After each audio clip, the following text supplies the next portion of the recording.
C, balik lagi nih sama Kak Gisi.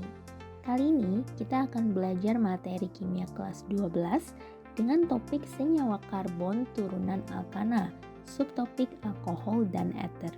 Langsung aja yuk kita ke pertanyaannya. Senyawa alkohol berikut ini yang tidak dapat mengalami reaksi oksidasi adalah A.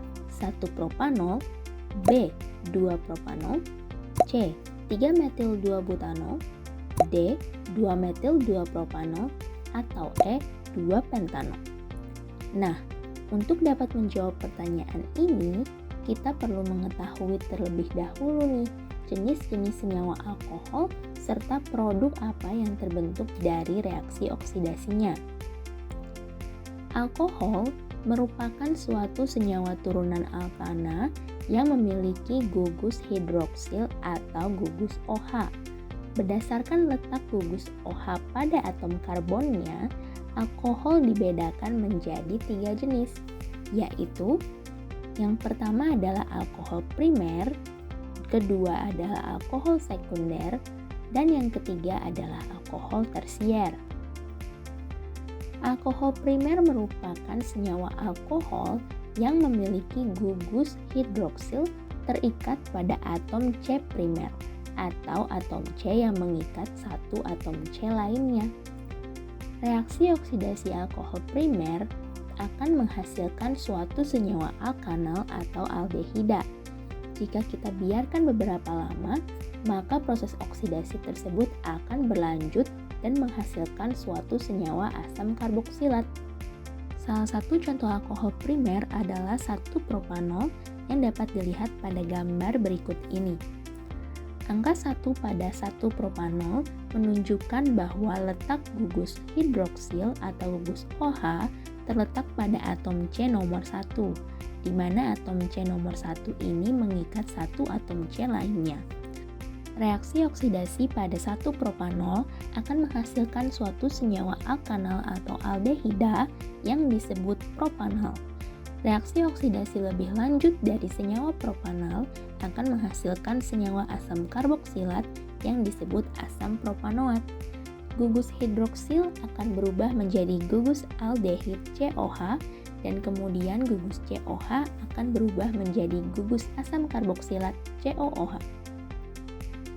Alkohol sekunder merupakan suatu senyawa alkohol yang gugus OH-nya terikat pada atom C sekunder atau atom C yang mengikat dua atom C lainnya. Reaksi oksidasi pada alkohol sekunder akan menghasilkan suatu senyawa keton atau alkanon. Sebagai contoh adalah 2-propanol. Angka 2 pada 2-propanol menunjukkan bahwa letak gugus OH terletak pada C nomor 2, di mana C nomor 2 ini mengikat dua atom C lainnya, yaitu C nomor 1 dan C nomor 3. Reaksi oksidasi pada 2-propanol akan menghasilkan suatu senyawa keton yang disebut dengan 2-propanon. Gugus hidroksil akan berubah menjadi gugus CO pada 2-propanon.